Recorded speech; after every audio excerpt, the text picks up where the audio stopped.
ele não se privava desses comentários machistas, dessas piadas totalmente inconvenientes, desse comportamento inconveniente, mesmo quando idosos japoneses, imagine, né? Pessoas muito idosas, pais, avós, se encontravam no ambiente. Ele não tinha o menor filtro, o menor filtro. Numa das últimas comunicações dela com uma amiga por e-mail, ela disse que estava cansada. Ela estava muito cansada. Cansada porque dele? Ela tinha... Cansada, ela não dizia dele, ela dizia do trabalho que dava cuidar dele. Porque, imagine, era um homem que ficava o dia inteiro em casa, muito provavelmente, né? Ele tinha um escritório, computador, sabe-se lá Deus o que ele fazia para ganhar algum dinheiro.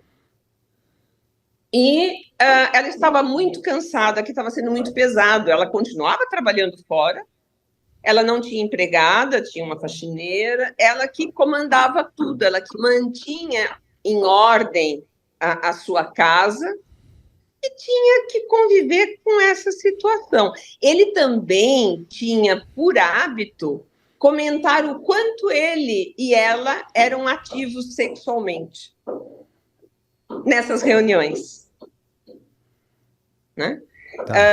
Sempre mostrando que ele ainda era um homem muito viril, muito viril, que mesmo com 74 anos eu sou um garotão ainda. Exato, mas ele falava, eu nado, eu faço, eu aconteço. Ele não deixava ninguém contar absolutamente nada. Quando ele começava a falar, era ele. E ai de alguém, isso é bem dito, ai de alguém, se não prestasse atenção nas narrações dos causos que ele contava, das vitórias que ele teve, do homem que ele era, ali o negócio já descambava. Então, as pessoas paravam para prestar atenção, mesmo que aquilo fosse extremamente desagradável. Tudo por amor a Hiromi. Tudo por amor a Hiromi. Impressionante. Impressionante. No prédio,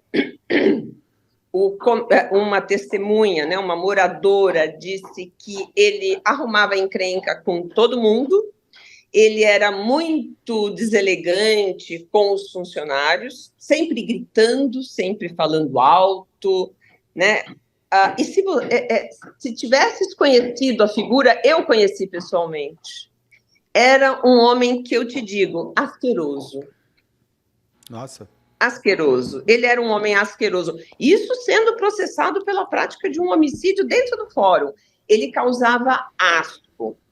E essa vizinha disse que, inclusive, ele começou a mostrar que gostaria de ser síndico do prédio, mas foi uma correria por busca de procuração para que isso não acontecesse, porque ninguém suportava ele lá dentro. Ninguém suportava, né?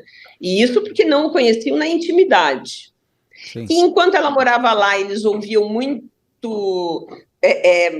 gritos dele, mas sempre ele, né? Não eram gritos dela pedindo socorro. E eram gritos de que ele...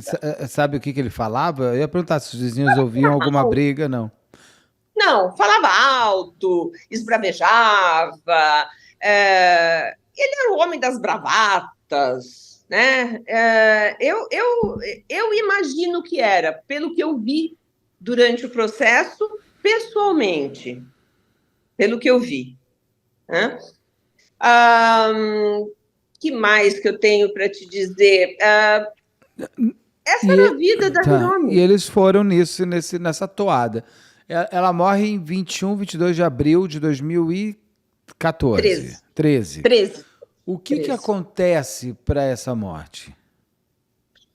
E como foi essa morte? Nós nunca vamos saber o que aconteceu exatamente teve alguma daquele apartamento.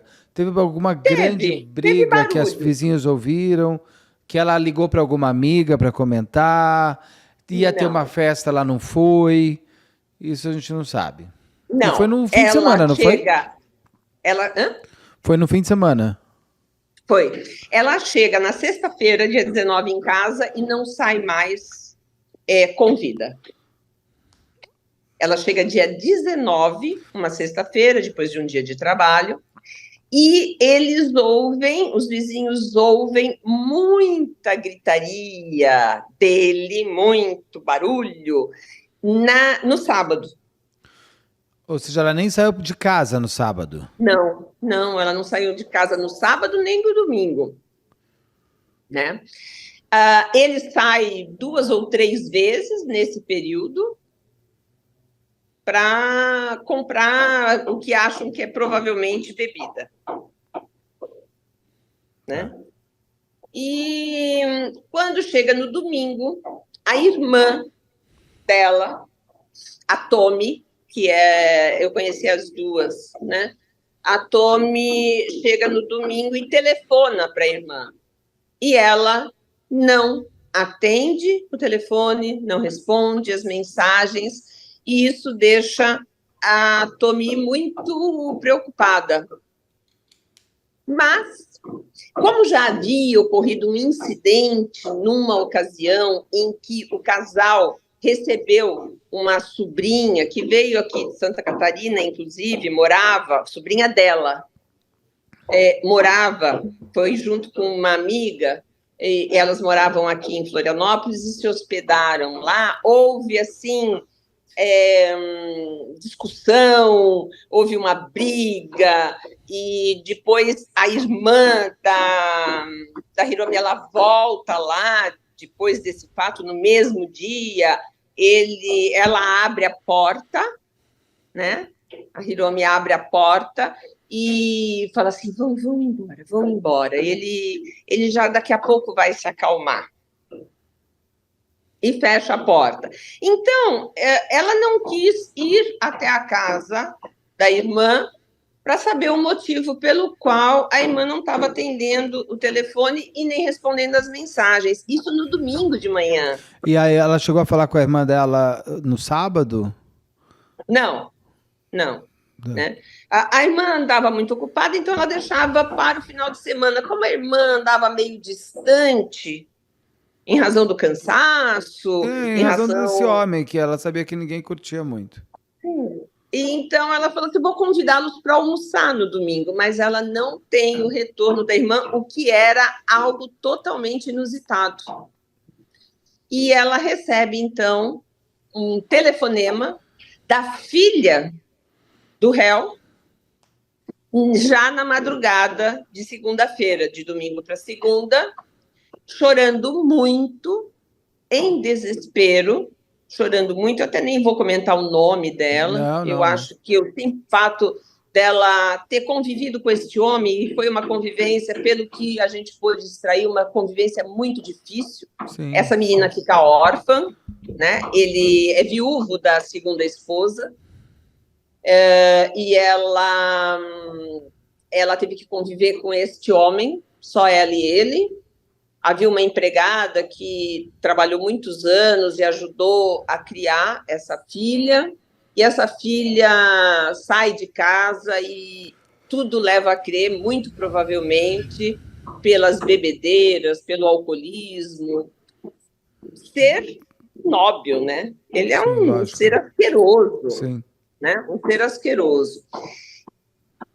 Detalhe, essa filha estava vindo para São Paulo, de Florianópolis, de carro, e ela ia viajar para fazer um turismo. Agora eu não me recordo. Que a filha não morava, né, em São Paulo, já morava em Florianópolis, não foi embora. Morava em Florianópolis. Até uma coincidência, essa sobrinha, né, da Hiromi, sim, e ela morarem, mas não tem relação nenhuma. A filha dele conta, ela conviveu algum período com o casal, a Hiromi? Ela visitava, né? Visitava e adorava. Era apaixonada pela Hiromi. Ela era assim... Bom, não havia quem não gostasse dela. Não havia, não há um depoimento, a não ser ele. Porque na verdade ela era, de alguma maneira, o que ele queria ser, adorado, né? Provavelmente. Tinha amigos, tinha tudo. Ele tinha um total desprezo por ela. As coisas que ele fala posteriormente são, assim, abomináveis. O que ele escreve em e-mail é abominável. Mas depois de ela morrer? Como? Depois de ela morta? Sim, ele mancha a reputação dela de uma forma totalmente inadmissível. Bom, você vai me contar isso daqui a... Você vai admissível vindo de um homem desse. Sim, a gente vai chegar então nesses e-mails, mas daí você conta que a irmã da vítima recebe uma ligação da filha do autor, chorando muito. Então, vamos primeiro a essa vinda da filha do réu.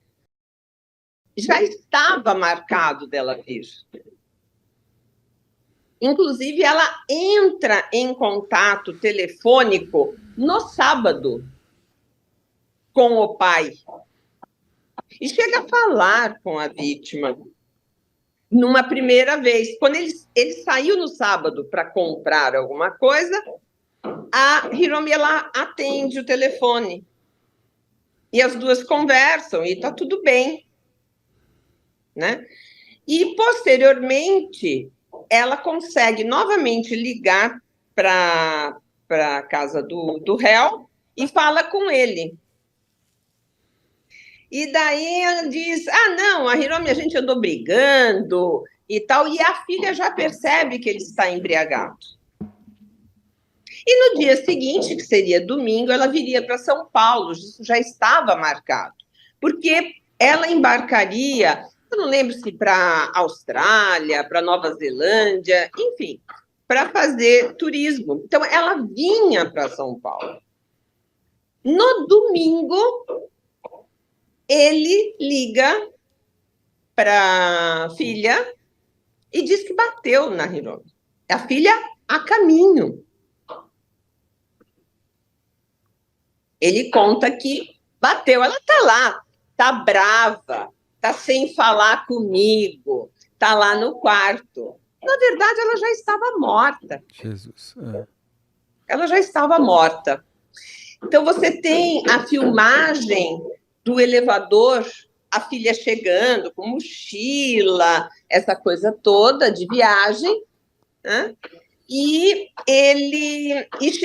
ela saindo do apartamento. Então, ela sobe o elevador de um jeito, entra no apartamento e ela sai desesperada,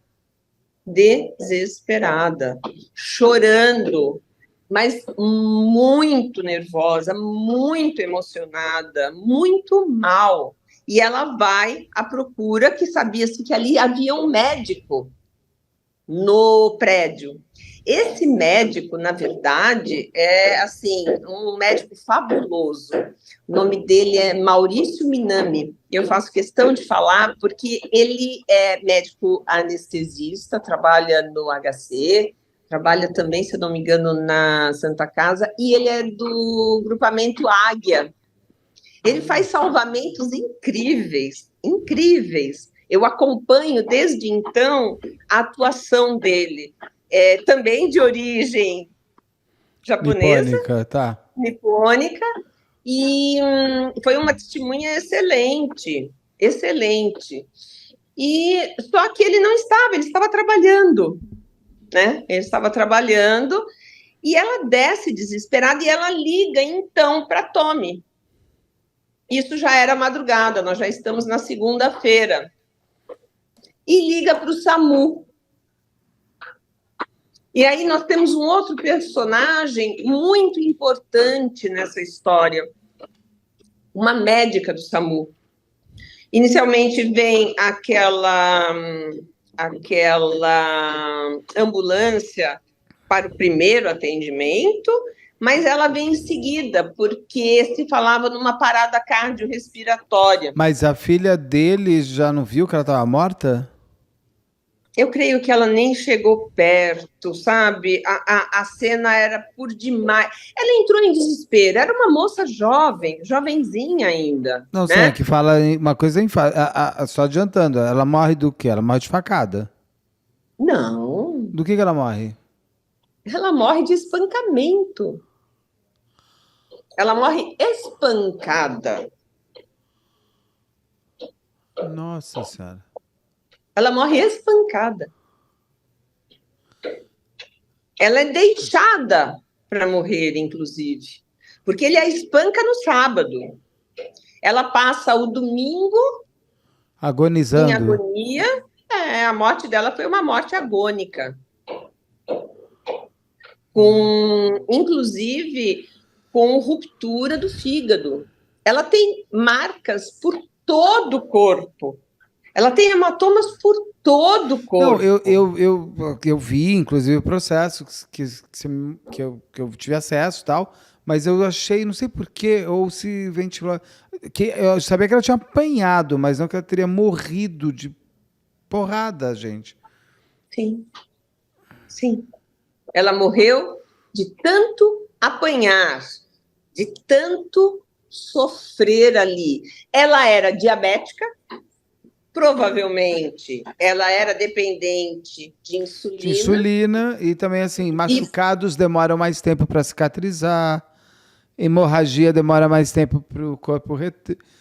Meu nós Deus não do céu. sabemos exatamente como se deram os fatos. Nós podemos supor pelo local dos fatos, né, pela perícia, né, e pela. Aí eu vou te dizer uma coisa: o serviço de perícia foi muito bem feito do local dos fatos. E, posteriormente, também, após eu me manifestar e pedir mais informações, muito bem feito. Mas o serviço do IML foi porco, Porco? porco, Oh, mas que porco, tristeza. Eu fico chateado quando isso porco. acontece.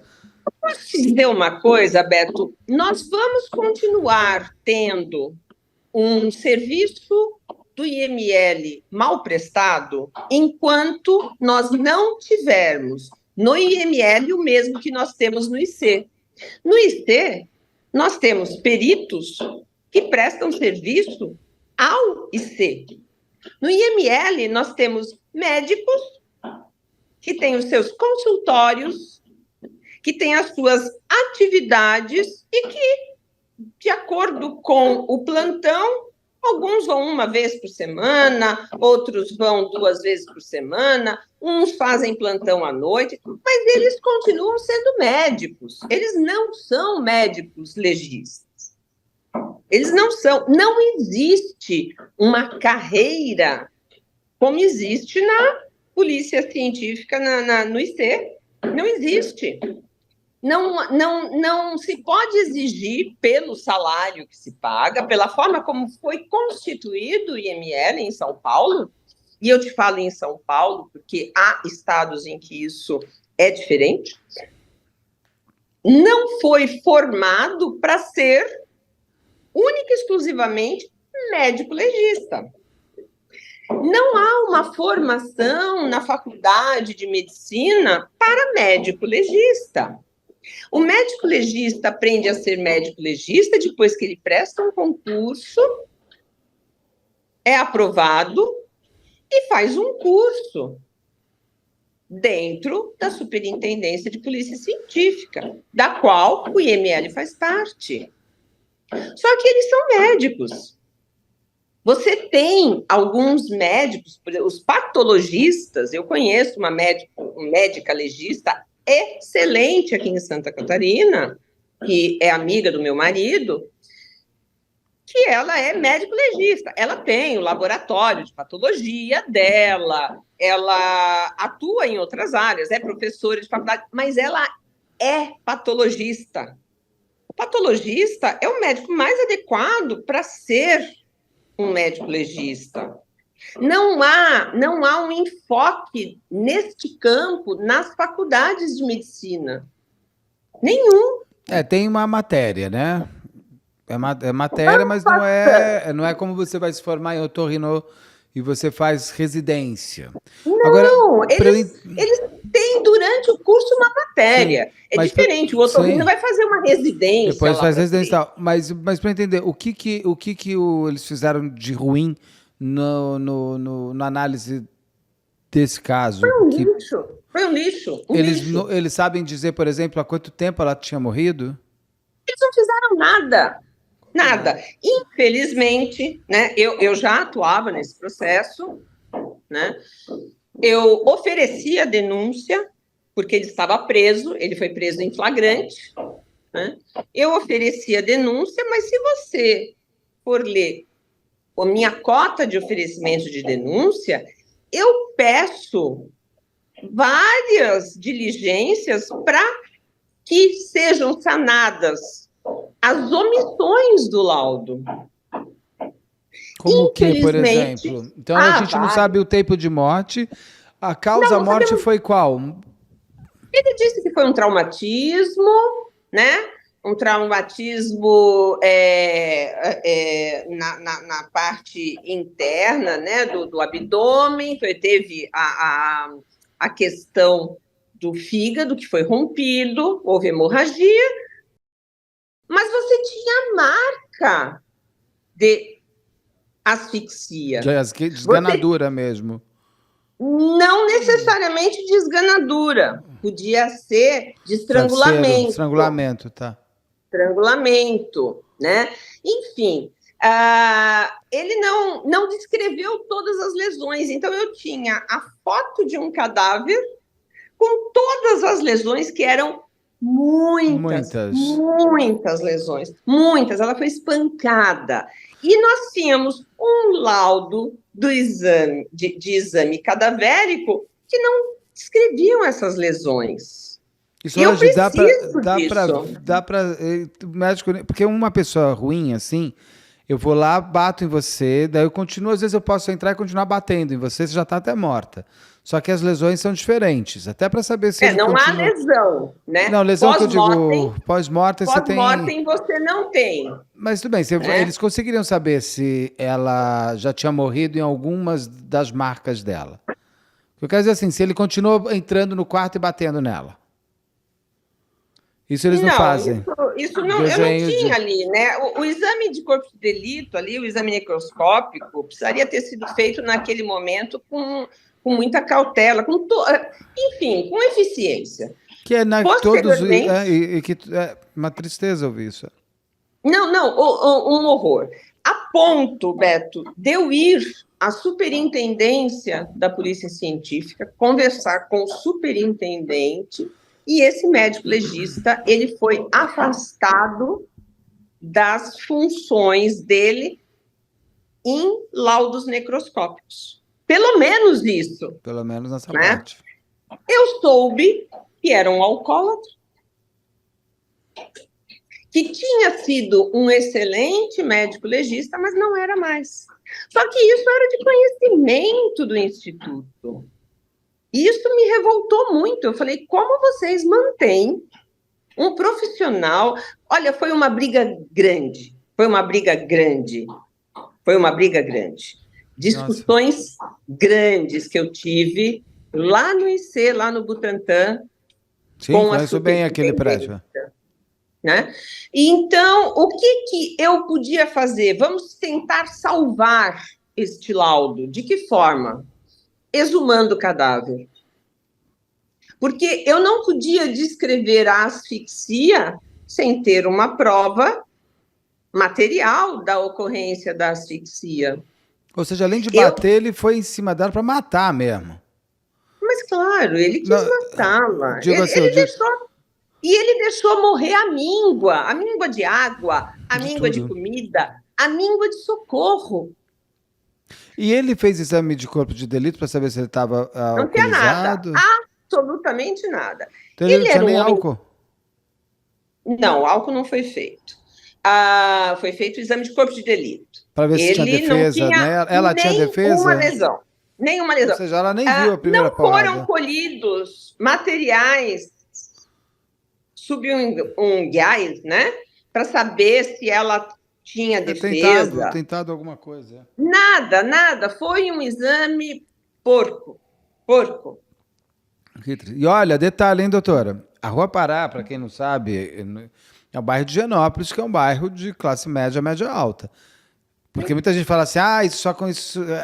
E o que eu quero dizer é o seguinte, até mesmo, então, pessoas menos favorecidas, eu imagino como pode ser feito. Henri Borel morreu onde? Não, Henri Borel foi horrível. Henri Borel foi no Rio de Janeiro. Aqui o Rio de Janeiro... Ele morreu onde? No Barra d'Or. No Barra d'Or, e o Henri ainda... O Rio tem vários pontos ali na parte de ML, sempre mais problemático. São Paulo eu tinha uma visão um pouquinho melhor.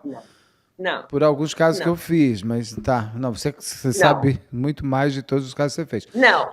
Então, o que eu tentei fazer nesse caso para ver se descobríamos, né, e se materializávamos também aquelas outras lesões que elas eram visíveis nas fotos que foram obtidas pela perícia de local, se nós obtínhamos aquelas descrições agora num laudo necroscópico. Eu encaminhei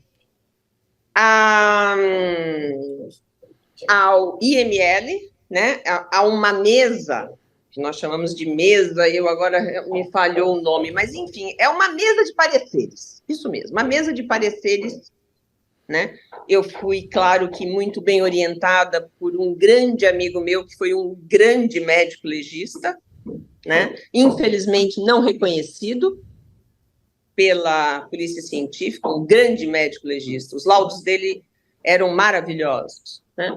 Fui orientada para que eu pudesse fazer a aquisitação, porque nós precisamos de um norte, de alguém porque eu preciso saber perguntar para obter as respostas que eu quero ter. E encaminhei tudo isso à mesa de pareceres do IML. Foi exumado o corpo, foi feita a tomografia desse corpo, foram feitos os exames anatomopatológicos deste corpo. Não se descartou a asfixia, mas ela não restou comprovada. Mas, como eu havia narrado na denúncia, restou comprovado manobras asfixiantes. O que são manobras asfixiantes? Eu posso não praticar o homicídio por asfixia, porque não empreguei a força necessária, não fiquei o tempo necessário aplicando aquela manobra, mas ter aplicado essa manobra. E isso ficou comprovado.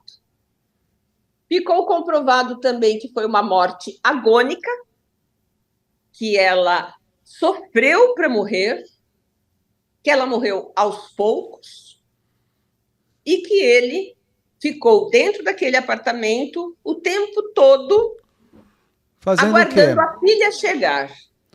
Quando a filha chega, ela conta o quê? Que ele estava como? Vem televisão? Sim. Sim. Literalmente não só quando isso. A filha chega. Não só quando a filha chega. Quando a polícia chega.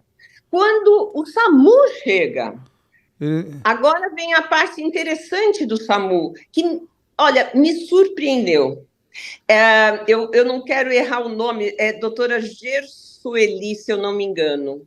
Uma médica fantástica do SAMU, fantástica. Se todos fossem atendidos por uma médica desta qualidade, dessa estirpe, nós estaríamos muito bem.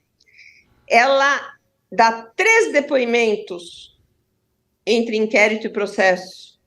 Os 3 são idênticos. Ela narra com uma riqueza de detalhes absurda.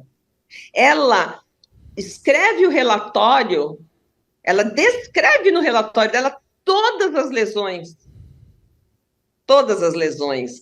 Ela é magnífica. Onde ela estiver, que ela esteja muito bem, essa médica, porque eu estive pessoalmente com ela, posteriormente fui até a casa dela para tirar mais informações, enfim, foi um caso que me chocou muito. A vítima estava nua ou estava só de vestida? Calcinha. Só de calcinha. A vítima estava só de calcinha. O SAMU chega. Inicialmente, quando o SAMU chega, ela está em cima da cama. Os profissionais levam ela para o chão, iniciam uma manobra de ressuscitação, mas ela já estava morta.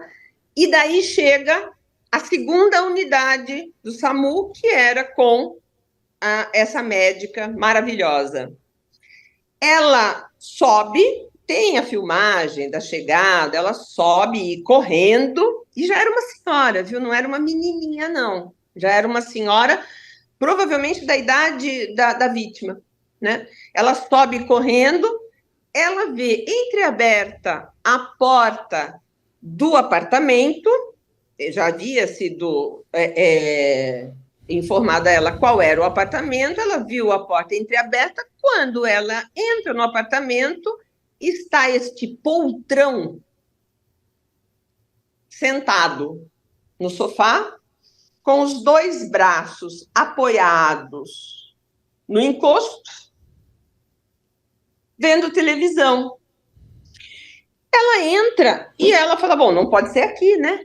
Ela fala assim, ai, desculpa, eu me enganei. Não, é aqui mesmo, é lá dentro. Ela foi posta na cama, é possível descobrir onde ele bate nela? Provavelmente ela bate... Não, Se tinha lugar, não, porque eu digo o seguinte, ele dormiu do lado dela, agonizando? Não, a cama estava toda suja.